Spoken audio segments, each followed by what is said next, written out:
lăng mà mò trôm xa khá nâng phai mà ni u lo ta bao càng sai man cả hầm giặc mà ta mò nó cha là một chương nhớ ang nâng bay thì ô có mò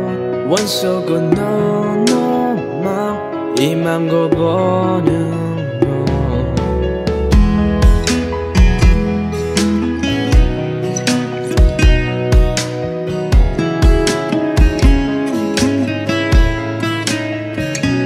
Sorry trong vô khá thang nga ni ni aro nước na một chương số khá này từ buồn nên bồ rồ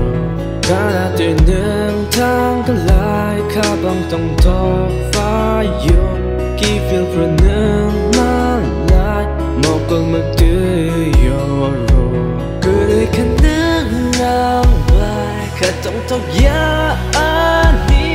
khi bị với cứ ra khai lắng mắt cho nai sát đi khá cứ lý vô lực lực cứ mà đã kiri vô hiện nay bỏ lòng khá chụp nên bà cái gì mình nó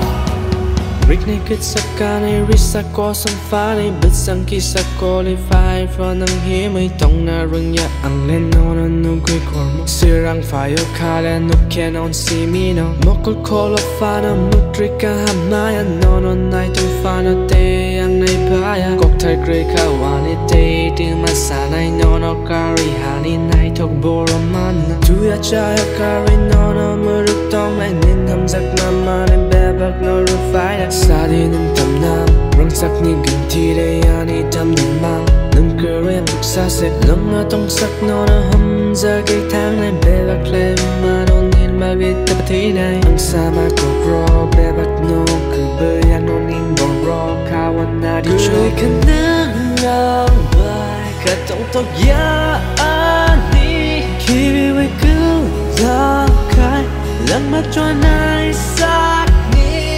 cứ lý vô lực lực cứ mà đã kiri vô hiện nay bỏ lòng khá chụp nên bà cái gì mình nó